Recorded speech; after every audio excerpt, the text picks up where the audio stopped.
सम्मानीय प्राचार्य महोदया, समस्त गुरुजन एवं सभी छात्र छात्राएं, आज हम सभी हमारे राष्ट्रपिता महात्मा गांधी जी, जिन्होंने इस मातृभूमि के लिए अपने प्राण न्यौछावर कर दिए, ऐसे महापुरुष को इस मंच के माध्यम से हम सब नमन करते हैं। गांधी जी ने कहा था कि मेरा धर्म सत्य और अहिंसा पर आधारित है। सत्य मेरा भगवान है और अहिंसा उसे पाने का साधन है।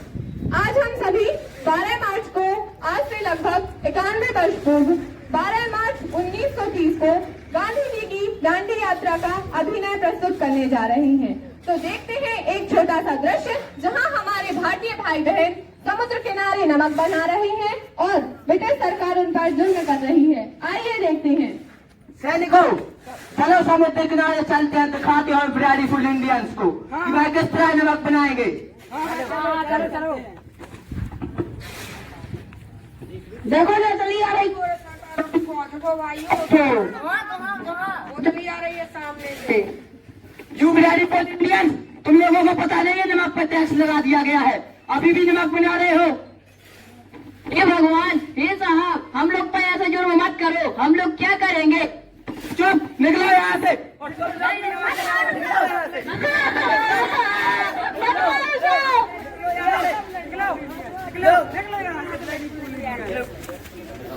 मेरे प्यारे भारतवासियों, खेती सदा से ही भारतीय अर्थव्यवस्था का मूल आधार रही है, लेकिन जब पूरे उपनिवेशियों ने भारत में अपने कदम रखे, तब उन्होंने पूर्व सुनियोजित योजना के द्वारा हमारी ग्रामीण अर्थव्यवस्था के ढांचे में साधनों एवं किसानों के उत्पादन के साधनों को क्रूड शोषण चक्की में पीसना प्रारंभ कर दिया।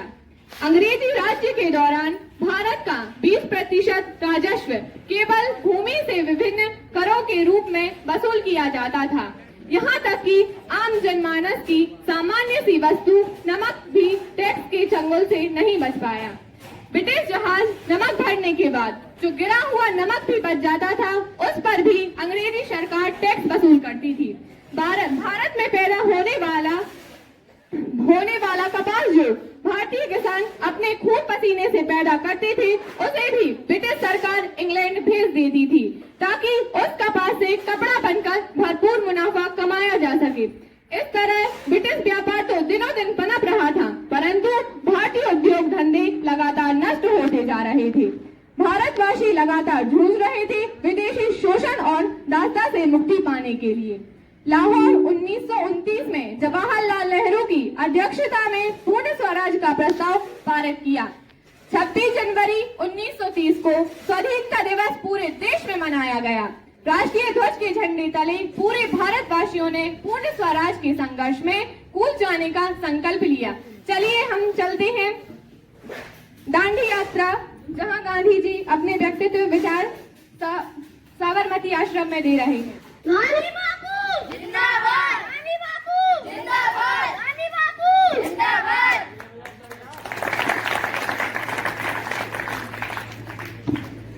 मेरे प्यारे भाइयों और बहनों, आज हम सभी को जागना होगा अपने हृदय से और अपनी आत्मा से। यह भारत देश हमारा है। हम बड़े ही भाग्यशाली हैं अपनी मातृभूमि के कण कण से। हम बड़े ही भाग्यवान हैं, यह मातृभूमि हमारी है। गोरी सरकार लगातार हमारे अधिकारों का, प्रत्येक भारतीय नागरिक के अधिकारों का और सभी किसान भाइयों के अधिकारों का निरंतर शोषण करती आ रही है। उन्होंने हमारे कुटीर उद्योग धंधों, चरखा धंधों सभी को नस्तो नाबूद कर दिया है। आज हमें उन्हें एहसास दिलाना होगा कि ये भारत देश हमारा है, परंतु अहिंसा और सत्याग्रह के मार्ग पर चलकर, क्योंकि हिंसा से केवल शरीर पर आघात किया जा सकता है, परंतु हम अहिंसा और सत्याग्रह से उनके मन और आत्मा दोनों को बदल सकते हैं। गांधी बापू जिंदाबाद, गांधी बापू जिंदाबाद, गांधी बापू जिंदाबाद। इसी वर्ष 15 और 14 फरवरी को कांग्रेस की कार्य समिति की बैठक साबरमती आश्रम में हुई, जिसमें पूर्ण स्वराज के मुद्दों पर अमल करने पर विचार किया गया। महात्मा गांधी से आग्रह किया कि वे देश का नेतृत्व करें। महात्मा गांधी स्वराज का 11 सूत्रीय राष्ट्रीय कार्यक्रम पेश किया, जिसमें पूर्ण नशा मुक्ति, लगान में कमी एवं नमक से मुक्ति विशेष थे। आइए देखते हैं।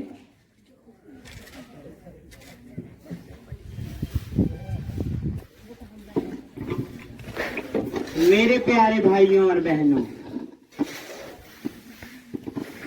आज हम साबरमती आश्रम की इस पवित्र धरा पर प्रतिज्ञा लेते हैं कि हम पूर्ण स्वराज्य प्राप्त करके ही रहेंगे और इस सब के मेरे निम्नलिखित कार्यक्रम रहेंगे।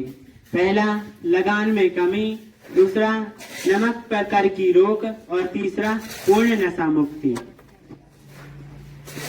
प्रिय मित्रों, बापू ने सर्वज्ञा आंदोलन छोड़ने एवं साबरमती आश्रम से यात्रा कर नमक कानून तोड़ने का निर्णय लिया।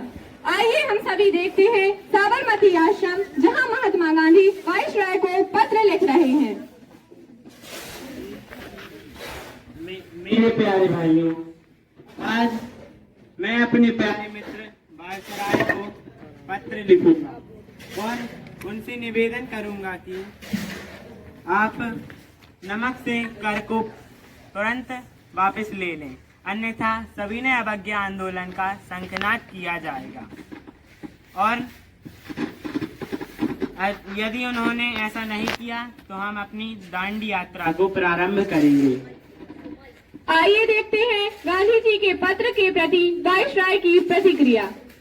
भाइयों, मैं उन्हें पत्र लिखता हूँ।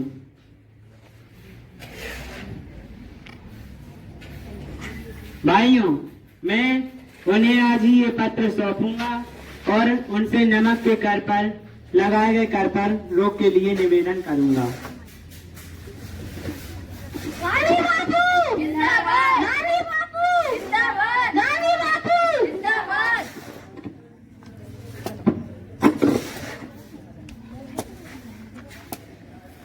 क्या काम है आपको? साहब, मुझे वाइसराय जी से मिलना है और उन्हें पत्र देना है। रुको, मैं ही पूछ के आता हूँ। सर, गांधी आया है। आने दो। चलो। साहब, मैं एक निवेदन पत्र लेकर आया हूँ और मैं आपसे प्रार्थना करता हूँ कि आप नमक से कर को तुरंत ही वापस ले लें। अभी आप यहाँ से जाइए, इस पत्र का जवाब मैं बाद में दूंगा। जी। इस प्रकार गांधी जी के पत्र का वाइसराय ने कोई सकारात्मक निर्णय नहीं लिया, न ही नमक पर कर वापस लिया और न ही पत्र का कोई जवाब दिया। देखते हैं तब गांधी जी ने क्या कहा। भाइयों, वाइसराय ने मेरे पत्र पर कोई प्रतिक्रिया नहीं जताई, इसलिए हम सब दांडी यात्रा को 12 मार्च को प्रारंभ करेंगे। गांधी बापू जिंदाबाद, गांधी बापू जिंदाबाद, गांधी बापू जिंदाबाद। इस प्रकार 12 मार्च 1930 को गांधी जी अपने साथियों के साथ साबरमती आश्रम से लगभग 200 मील की दूरी पर निकले। इस प्रकार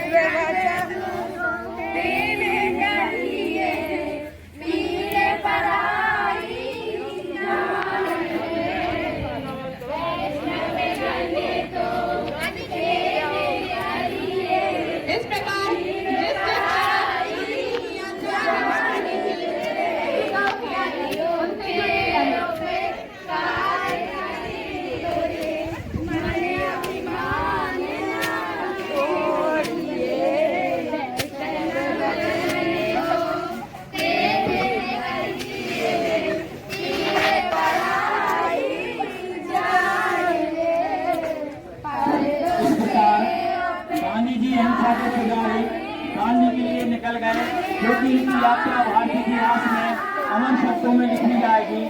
जहाँ जहाँ से वो गए, लोगों ने उनका स्वागत किया और इस प्रकार गांधी जी का कारवां 73 सदस्यों के साथ प्रारंभ हुआ था। वो लगातार बढ़ता हुआ हजारों की संख्या में भाई बहन उनके साथ हो गए और अंग्रेजी सरकार के इस नमक टैक्स के क्रूर कानून का विरोध करने के लिए भारतीय जनता उत्साह के साथ गांधी जी के साथ सम्मिलित हो गई।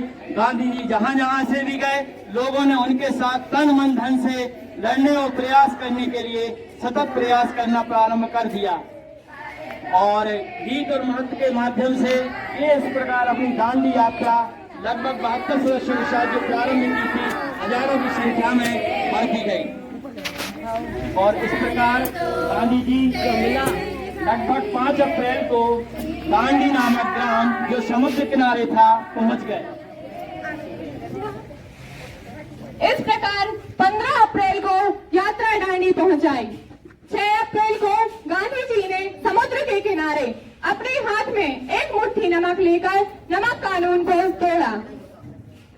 भाइयों, आज मैं दांडी ग्राम पर पहुंचकर इस पवित्र समुद्र के जल से नमक बनाकर नमक कानून की अवज्ञा करता हूं और प्रत्येक भारतीय से ये निवेदन करता हूं कि आप सभी स्वयं द्वारा निर्मित नमक का ही इस्तेमाल करें और अंग्रेजी सरकार को कर ना दें।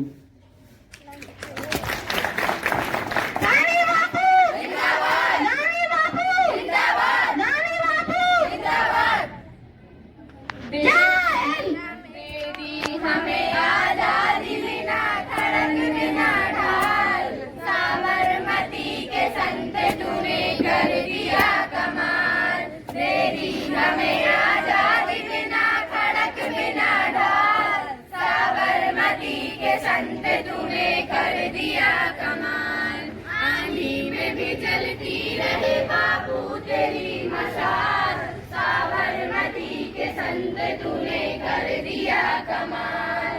साबरमती के संत तूने कर दिया कमाल। जय